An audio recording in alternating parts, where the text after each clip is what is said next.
Okay, so we also have the development ng isang mas cost-efficient na feed. So ang ginamit nila dyan ay soybean meal. Okay? So gumamit nila sila ng soybean as alternative protein source. Okay? So take note of that ingredient. Since nung time namin, madaming lumabas pagdating sa feeds, sa feed formulation. Okay? So take note of that. Okay, so hindi na natin to masyadong di-discuss. Okay, another priority program ng CFDEC naman ay ang Oplan Balik Sugpo. Okay, so tiger shrimp culture is a $1 million export industry in the 90s that struggles to recover until this day. Okay, so kung alam nyo na yung kwento ng tiger prawn industry dito sa Pilipinas, so nung dati, around 1980s to 1990s, mga ganyan. So yung tiger prawn industry dito sa Pilipinas, nag-boom siya. So may madaming nahikayat dito sa industry na to kasi yung pagdating kasi sa tiger prawn or the tiger shrimp or the Penaeus monodon, so ang taas ng market value niya. So pagdating sa market niyan, especially kapag sa mga holiday season, mga December, mga Christmas season, ganyan, kaya niyang umabot ng more than 1,000 per kilo. More than 1,000 pesos per kilo. Okay?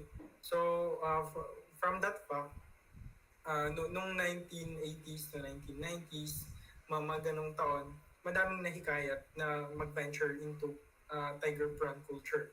Ngayon, nung madami nang nag-venture sa tiger prawn industry, nagkaroon naman ng problem pagdating sa diseases. So since yung mga nag-venture sa tiger prawn industry ay usually mga inexperienced or mga farmers na hindi masyadong maalam pagdating sa disease management ng ganitong species. So nagkaroon ng malaking impact yung occurrence ng diseases, yung mga yung occurrence ng diseases sa species na to. Okay? So yung occurrence ng diseases, yun yung nag-cause ng collapse ng tiger prawn industry dito sa Pilipinas. But not totally naman. So mostly na natamaan ng disease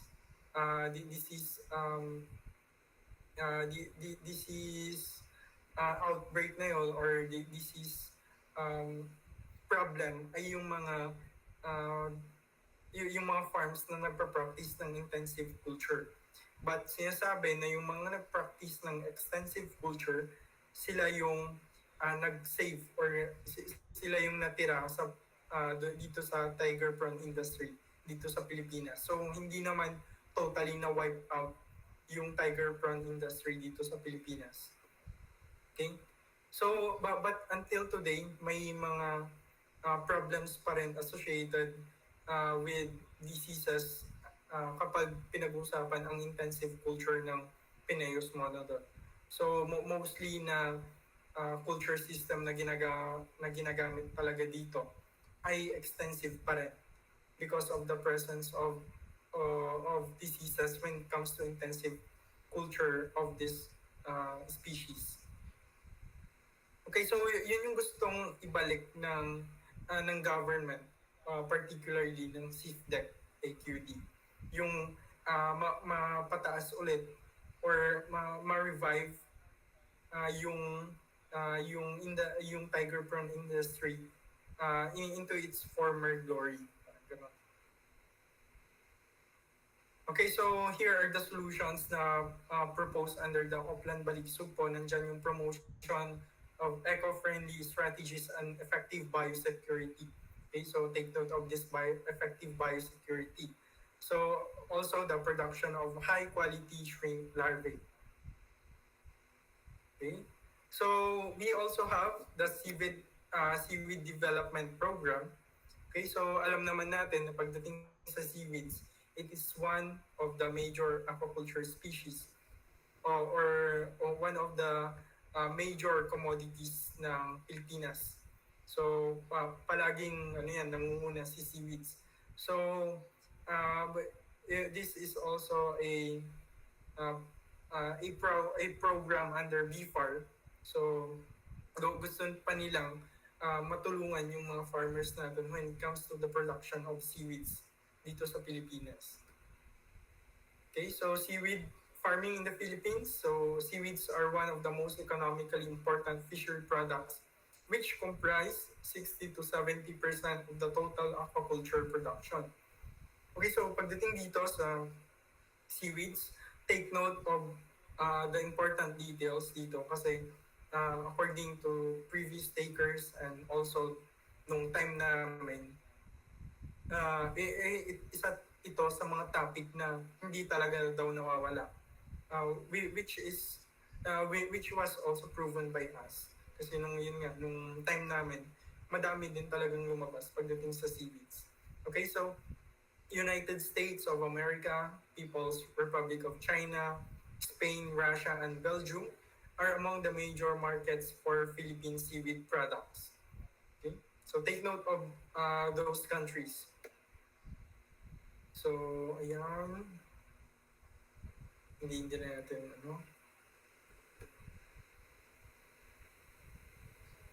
Okay, so another tip pala, ito din yung galing sa mga previous takers din. Pag-aralan nyo or take note of the products derived from seaweeds. Kasi ito yung hindi din daw talaga nawawala during the board exam.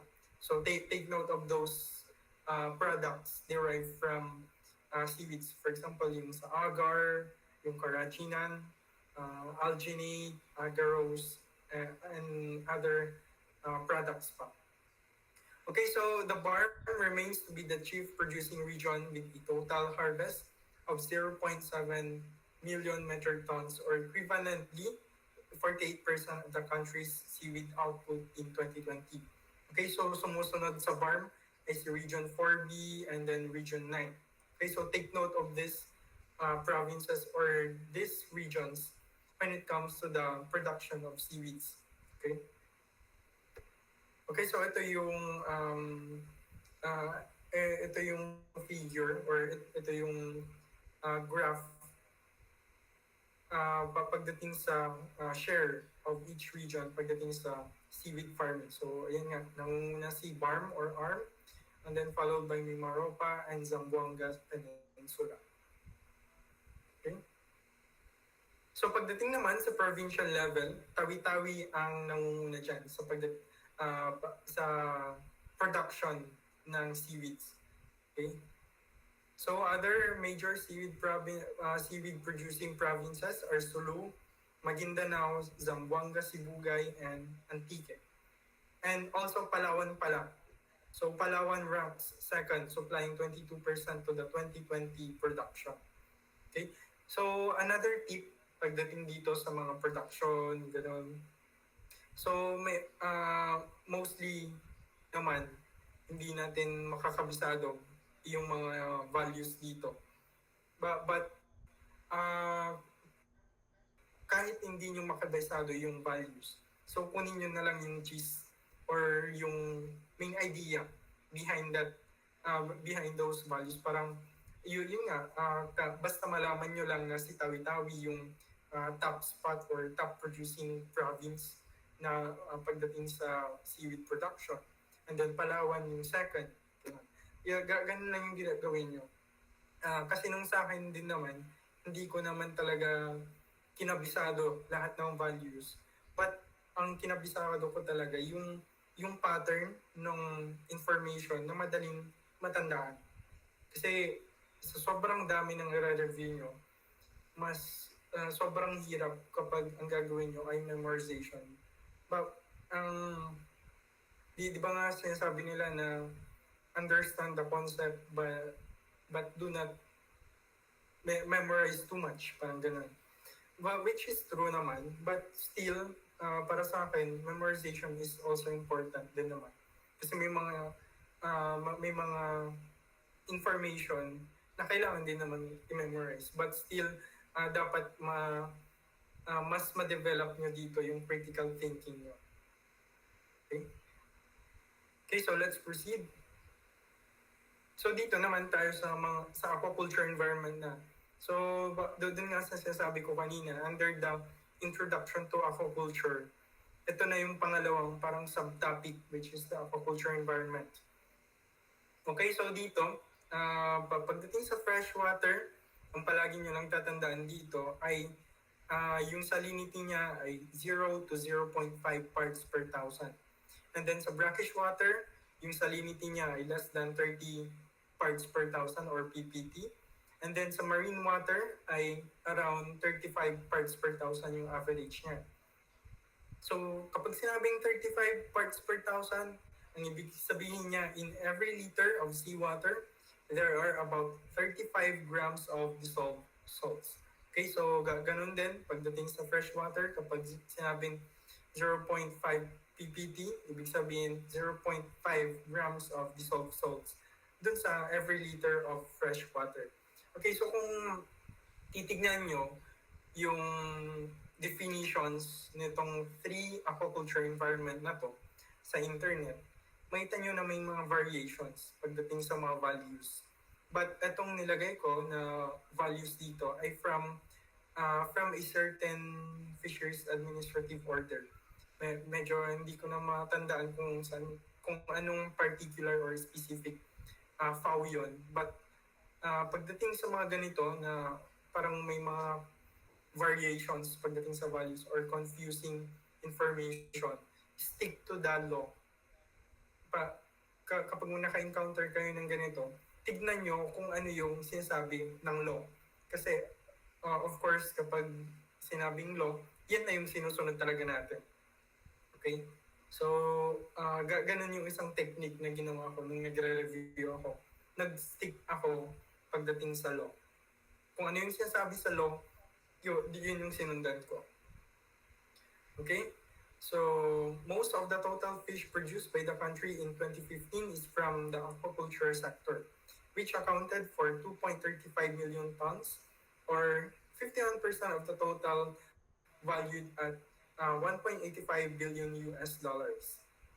Okay, so yun nga, seaweeds are the top aquaculture product of the country, making up 67% of all aquaculture fisheries production in 2015. Okay, so the Philippines was third after China and Indonesia in production of aquatic plants, including seaweeds. Okay. So among the 3 environments for aquaculture, again, freshwater, brackish water, and marine. So the greatest production is in brackish water. Okay, so take note of this. So may pinakamalaking contribution ay si brackish water. And from that production, 99% ay from ponds. Okay? And then ang second dyan ay si freshwater. So freshwater is the second most common environment for Philippine aquaculture, contributing to more than 300,000 tons of production. And most of it also in ponds. Okay, so take note of this kasi baka lumabas board exam. And then pagdating sa marine aquaculture systems, so mostly ng culture system na nandyan ay fish cages. Okay? Okay, so lagpasan na natin to. Okay. Take note also of this. Milkfish production dominates brackish water fish cages, and fish pens. Okay?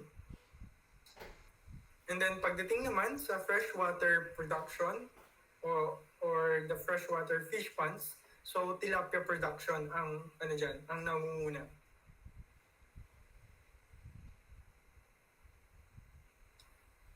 Yun. Pagdating sa brackish and sa marine, sa brackish and marine systems, ang nanguna dyan na production ay si milkfish. And sa pagdating sa freshwater, si tilapia. Okay? So yan yung palagi yung tatandaan. So ito naman yung sa major aquaculture species natin. Okay, so I think hindi ko na masyadong di-discuss to since nandito naman na yung mga information regarding sa mga species.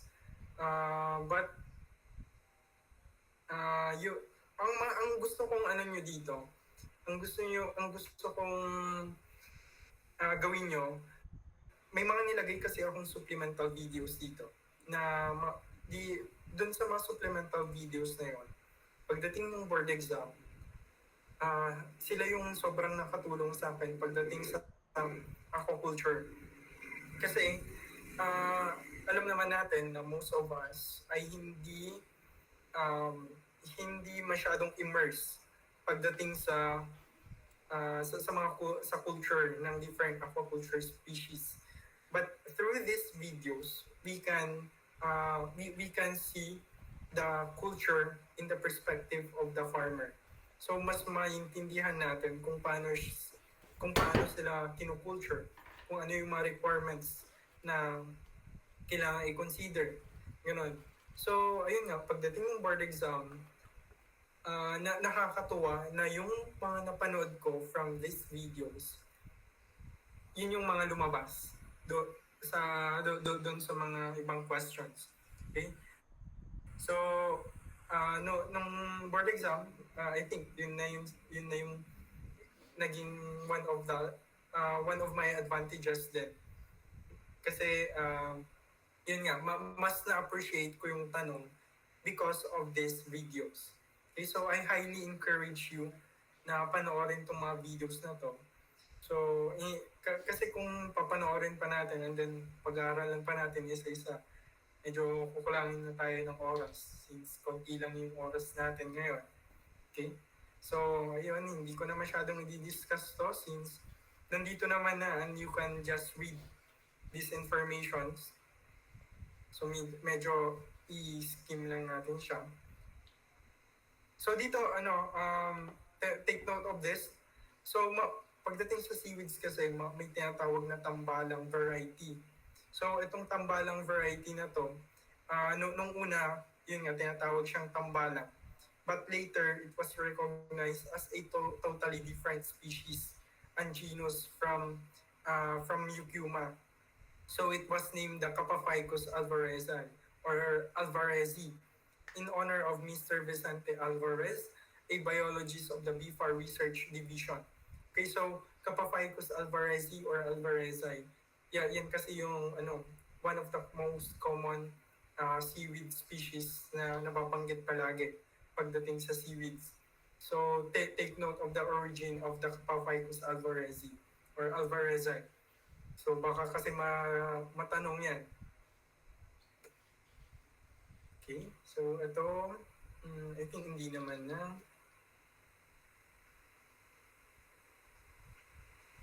So ito yung mga supplemental videos na regarding sa seaweeds.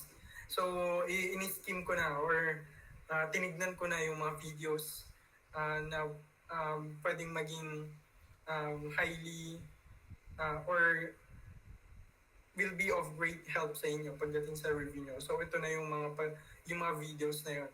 So nilagay ko na dito para hindi na kayo masyadong mahirapang maghanap ng mga supplemental videos regarding sa seaweeds. Okay, so also milkfish. So milkfish is one of our major aquaculture species. Okay.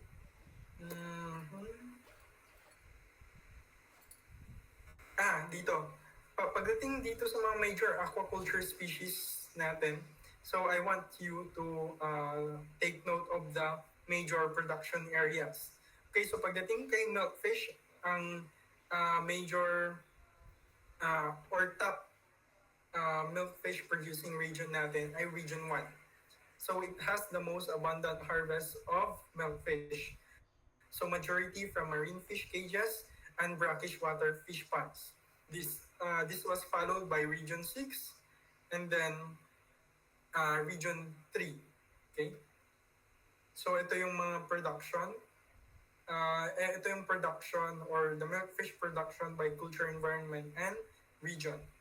Okay? So, ibibigay ko din naman sa inyo itong PowerPoint presentation ko. So, later on, pwede nyo namang basahin. Okay, so yun. Okay, so pagdating sa sa milkfish producing provinces, so kanina yung region nga, and then dito naman ay provinces. So we have Pangasinan, Capiz, Zambales, Pampanga, and Quezon. Yan yung mga major milkfish producing region provinces natin. Okay, so yan. Top 1 si Pangasinan, second si Capiz, Zambales, ang third, and then followed by Pampanga, and then Quezon. Okay, so take note of that. Then ito yung mga supplemental videos pagdating sa milkfish. Okay, so dito sa supplemental videos, mostly na nilagay ko or hinanap ko ay yung regarding sa culture, yung sa pag-culture. Okay, so yung mga previous slides ko kasi regarding sa milkfish ay mostly the background of milkfish. Pero itong sa mga supplemental videos, ito yung pertain to the culture method na ng milkfish. Okay. So ito naman, tilapia. So one of our major aquaculture species. So it was first introduced to the Philippines by the late Dr. Deogracias Villadolid. Okay. And yeah, skip na natin to since we're running out of time. So we also have, okay, sorry, may mga ano. Okay, so we have the molubicus pagdating sa tilapia. Okay, sorry. Pagdating sa tilapia, so kapag sinabing molubicus, yan yung tilapia strain or yan yung hybrid tilapia hybrid na salt tolerant. So it is a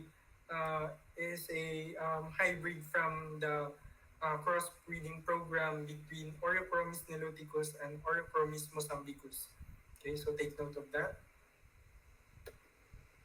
So pagdating sa major production areas, so nandyan ang Region 3, Region 4A, and then BARM. Region 1 and then Region 2. Okay, so ito yung key regions in tilapia production. So nangunguna of course ang Region 3 with 46%. So ito yung yung data from 2020. Okay? But pagdating sa mga ganito na sa production trends, just always remember na kahit 2020 lang to, this could also be true or this is also true to with other years then. So mostly hindi din naman talaga nagkakaroon ng variation dyan. But pagdating sa ibang production trends under different aquaculture species, minsan nagkakaroon din ng variation. Minsan may tumaas, minsan may bumaba. So nagkakaroon ng differences pagdating sa places, pagdating sa top production. But most of the time, kung ano yung lumabas nung isang year, mostly ganun din siya sa ibang year. Okay. But kapag nagre-review kayo, if you still have the time, mas maganda kung makikita nyo yung production trend within the last 10 years. Kasi according to previous takers, may mga lumabas na hindi naman talaga yung latest. Minsan may mga lumabas na last 5 years ago, last 6 years ago, last 3 years ago, mga ganun. So, hindi naman most of the time ay yung mga latest data. Okay, so ito yung sa region. So ito naman yung mga tilapia species and commercial strains. Of course, we have the Nile tilapia or the Oreochromis niloticus. Okay, so hindi na natin masyadong ano yan, mabasahin. So ito naman yung mga genetic strains of Nile tilapia. Okay, so we have the FAS or the Freshwater Aquaculture Center strain tilapia. So nandito siya sa FAC, sa CLSU. We have the GIF.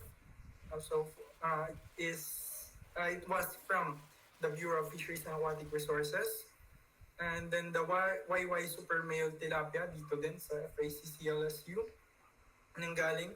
And then the IXL or the Improved Excel Strain Tilapia dito sa BFAR and NFFEC and so on and so forth. Hindi na natin itatakal lahat since medyo madami pa. And then we also have the Mozambique or the Java Tilapia or the Oreochromis mozambicus. Okay. So, ito. We also have the red tilapia. And then the blue tilapia or the Oreochromis aureus.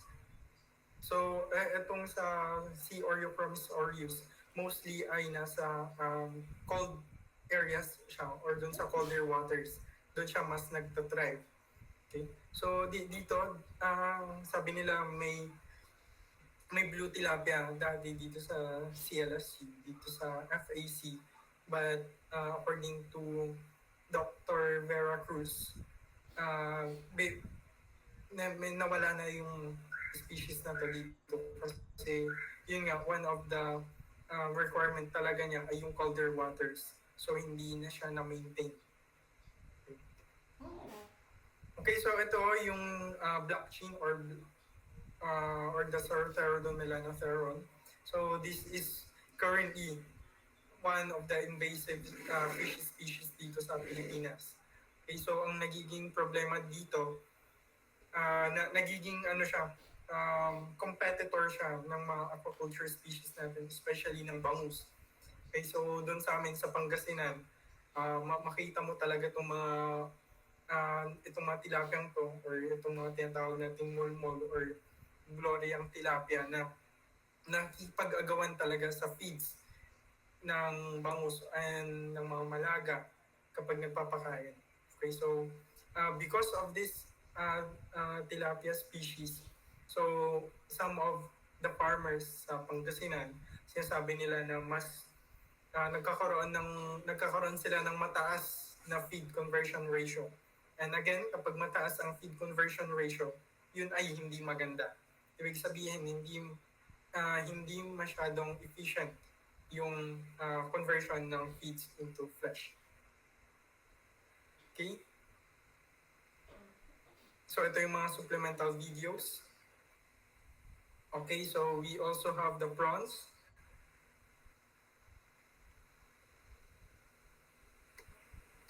Okay, so malapit na tayo mag-end. So 7:52 na. But I will just guide you pagdating dito sa content ng report, ng lecture ko.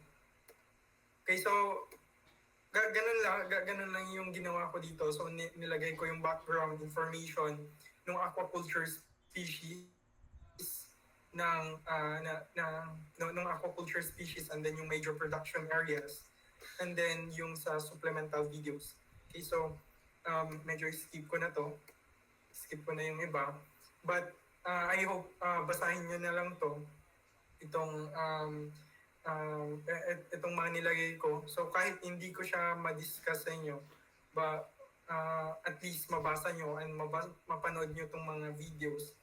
So, yun nga, hindi ko na sila ma-discuss sa inyo isa-isa yung content, but I hope maging contribution ko na lang din to itong content ng lecture ko sa review nyo. So hopefully yung mga nalagay ko dito ay lumabas sa board exam para maging edge nyo na din. Okay, so pagdating sa mud crabs, there are 3 known species of mangrove crab in the Philippines.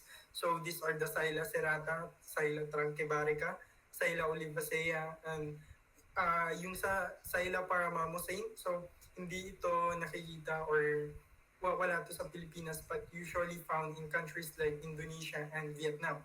So pagdating sa differences in claw color, si Serrata, bluish claw, ang meron siya. Si Tranquibarica ay dark brown or purple claw. Si Olivacea ay red colored ang claw. And then si Parma Mosaine ay green claws. Okay? So ito yung yung differences nila yung pagdating um, sa visual differences. So dito ito yung yung mostly na ginagamit din namin sa Pangasinan. Pagdating sa identification ni Serrata or nung yung nga ni Silas Serrata with other mud crab or mangrove crab species. So kapag si Serrata kasi yung frontal lobe spine niya ay pointed. Unlike kapag sa ibang mangrove crab species, yung frontal lobe spine nila ay blunt. Okay? So ito, skip na natin. So ito, gusto ko lang parang i-update kayo dito pagdating sa catfish species dito sa Pilipinas. Okay, so dati sinasabi na kung nababasa niyo yung mga dating parang parang dating sinasabi pagdating sa native and introduced species ng catfish dito sa Pilipinas. So nagkaroon ng study. And then dun sa study na yon by Santos and colleagues, nakita nila or according to parang sa genetic study to na si walking catfish or most of us ay tinatawag na Thai catfish, some of us tinatawag na Thai catfish or si Clarias batrachus ay native siya dito sa Pilipinas. So dati ang akala ay introduced siya. But according to the study of Santos and colleagues, nakita nila na native siya dito sa Pilipinas along with the big head catfish or si Clarias macrocephalus. So ang introduced species lang dito ay si African catfish. Okay? So pwede nyo mabasa tong study by Santos and colleagues. So nilagay ko na dito yung references or yung reference behind this behind this update ng catfish species sa Pilipinas. Okay, so ito yung differences naman pagdating sa occipital process ng Clarias batrachus, Macrocephalus, and Garatinus. Okay, so si Macrocephalus, makita nyo talaga na medyo rounded o yung niya, yung occipital process niya. Hindi wala siyang pointed part. Okay, so currently dito sa FAC, dito sa CLSU, meron kami may dumating na Clarias macrocephalus. So from Nara, Palawan daw. So ngayon pinag-aaralan ng FAC to. Currently kino-condition namin itong Clarias macrocephalus. So ang gusto nila talaga dito ay maparami since near threatened na daw itong catfish species na to. Okay, so ito lang. So yan lang natin. So we also have the Australian red claw crayfish. Okay, so madami talaga to. And kulang tayo talaga sa oras. And then ito eel or daigat or palos. Okay, so skim lang natin. So we in-include ko din dito yung Japanese weather loach or the Misgornus angelicodatus. And then carp. And then the gurami. And then the rabbit fish. Yan. And then the grouper. Yun, pagdating sa grouper, there are two popularly cultured species of grouper. So nandyan yung orange spotted grouper or the Pinaphilus coides, and then the black spotted grouper or the Pinaphilus malabaricus. Okay, so uh, one of the members of the Board of Fisheries nga is si Dr. Toledo. And Dr. Toledo is a grouper expert. So if you have still the time to read yung mga publications or yung mga studies ni Dr. Toledo regarding sa grouper. So mas maganda na mabasa niyo yung mga uh, also yung mga articles from CIFDEC na regarding grouper kasi most of them are works of Dr. Toledo. Okay, so ito, supplemental. So mangrove red snapper, of course, nalagay ko din dito since it is one of the aquaculture species dito sa Pilipinas. And then also Asian sea bass. And then pompano. So pompano, ito yung yung emerging aquaculture species dito sa Pilipinas. So ito, okay. And then lobster. So dito sa lobster, mostly yung lobster industry natin dito. So highly reliant pa rin siya sa sa wildlife, sa nakukuha sa wild.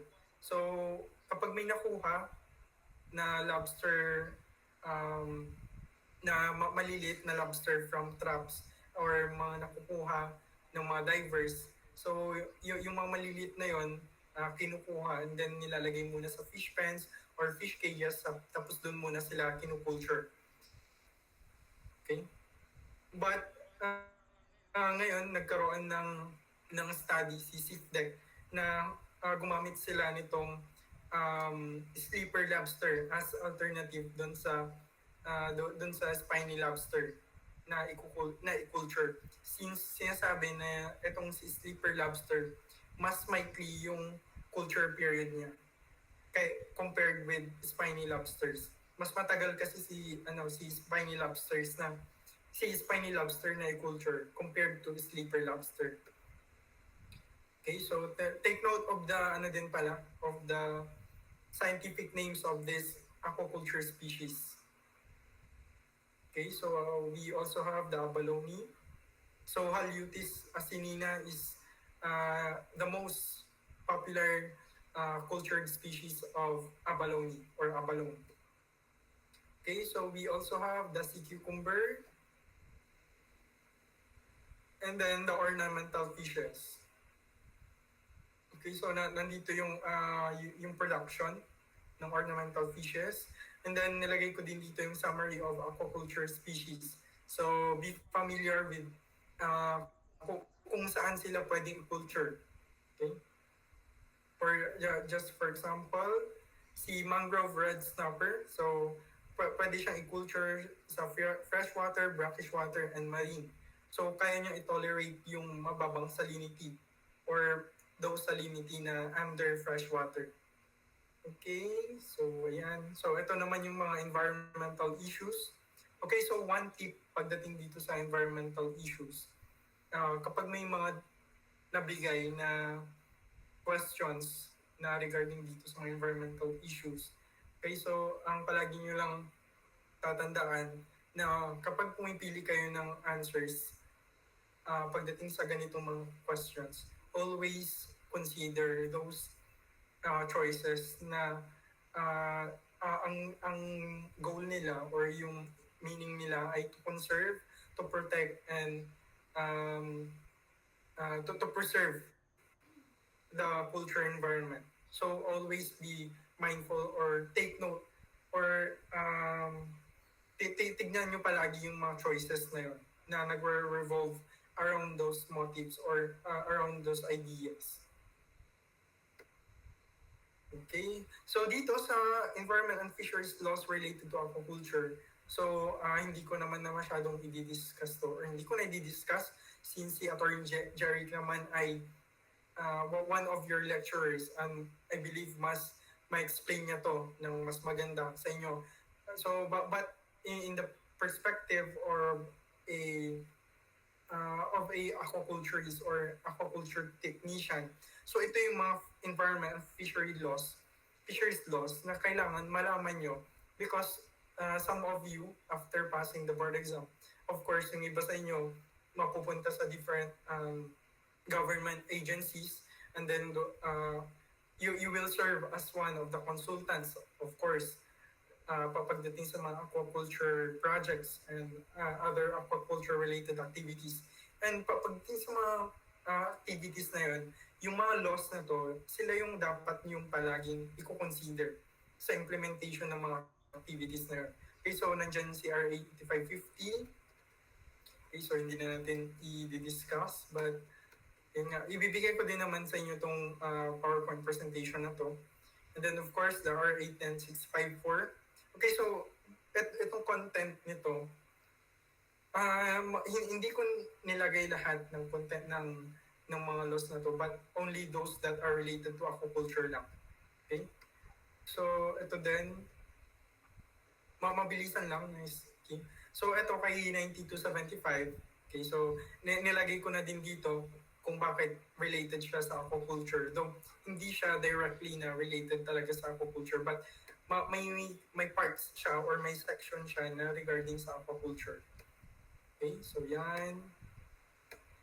Of course, ito naman si Presidential Decree number 1586 or the establishment of the Environmental Impact Statement System.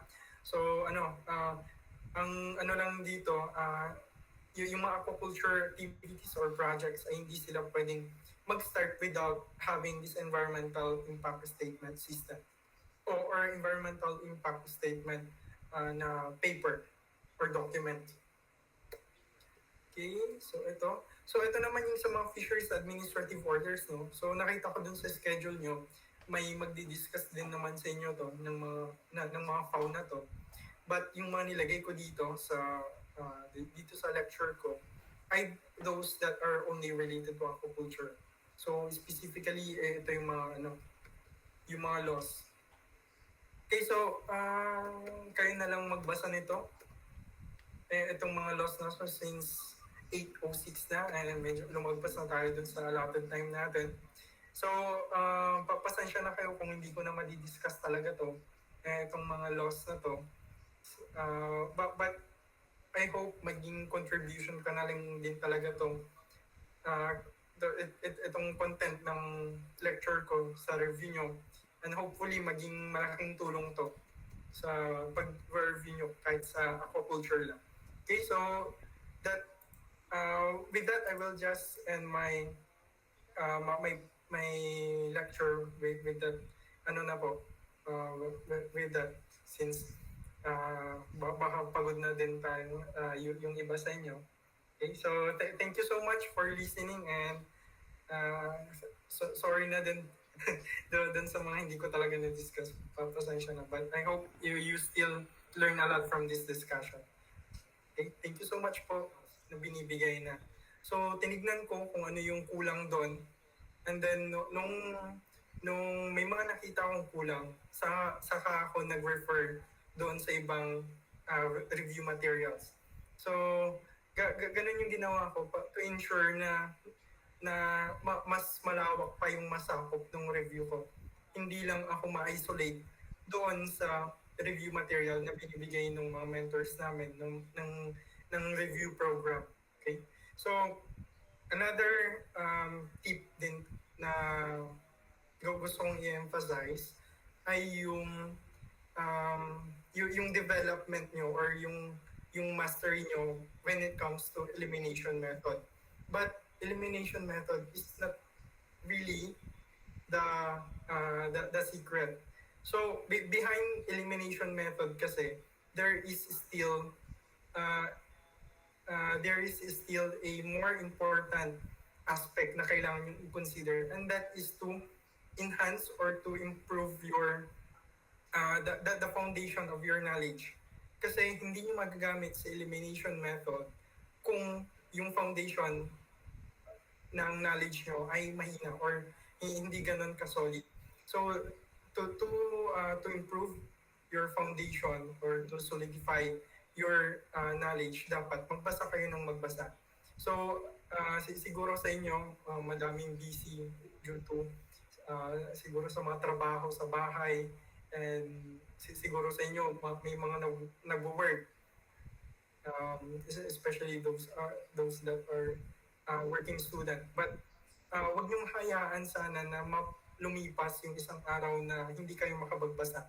So, kung sobrang busy, at least 30 minutes sana maglaan kayo para makapagbasa. Para hindi masayang yung oras nyo. Remember, kailangan yung i, um, i-solidify or strengthen yung knowledge nyo when it comes to those basic concepts ng fisheries para magamit nyo ng efficient yung elimination method. And again, elimination method is one of the techniques na sobrang nakatulong sa akin pagdating sa board exam. Okay, so and most important talaga, ito yung palagi kong in-emphasize din talaga sa mga sa mga reviews this year, na always have faith in God din talaga. Kasi kahit sobrang mag-review ka, kung without the guidance of God, you cannot achieve greater things. With your knowledge, with your effort, with your with all that you have, you may achieve great things. But without the help of God, you cannot achieve even greater things. So yun lang yung mga palagi nyong isipin na ito ayoko maging misconception or maling paniniwala na you will just have to pray na kapag nagdasal kayo, makapasa na kayo, or you will ace the board exam. You should also do your part. Hindi lang, wag mong iasa lang sa Panginoon. So, may part din kayo na dapat gawin dyan. Okay? So, yun. Yun lang yung mga important na sasabihin ko. So, yeah. I hope you will learn a lot from those tips. So, thank you, sir.